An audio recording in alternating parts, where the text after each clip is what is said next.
চিত্রনায়িকা শবনম বুবলির পর এবার পুলিশের দ্বারস্থ হয়েছেন ঢালিউড কুইন অপু বিশ্বাসও। তার অভিযোগ, অরুচিকর, মিথ্যা, বানোয়াট ও ভিত্তিহীন তথ্য প্রচার। ৯ মে রাজধানীর ভাটারা থানায় একটি সাধারণ ডায়েরি করেছেন অভিনেত্রী।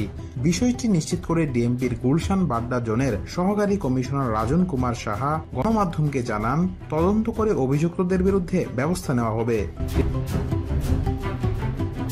তিনি আরো জানিয়েছেন, জিডিতে অভিনেত্রী অপু বিশ্বাস বলেছেন, কিছুদিন ধরে কিছু ব্যক্তি ও ব্লগার তাদের নিজস্ব ফেসবুক ও ইউটিউব চ্যানেলে অভিনেত্রীর নামে বিভিন্ন অরুচিকর, মিথ্যা ও বানোয়াট তথ্য প্রচার করে আসছে।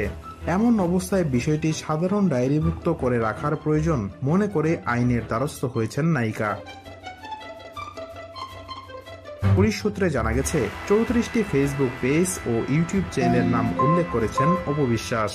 এর আগে একই ধরনের অভিযোগে একই থানায় 24 এপ্রিল জিডি করেন শবনম বুবলি। 15 দিন পর 8 মে প্রকাশ্যে আসে সে খবর।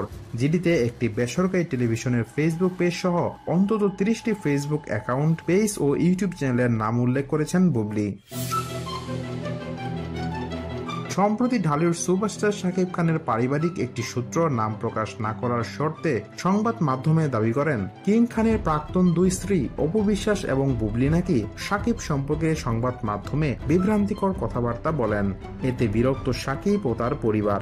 এ নিয়ে বেশ কয়েকদিন ধরে গণমাধ্যম সহ সামাজিক যোগাযোগের বিভিন্ন মাধ্যমে ব্যাপক চর্চা হচ্ছে।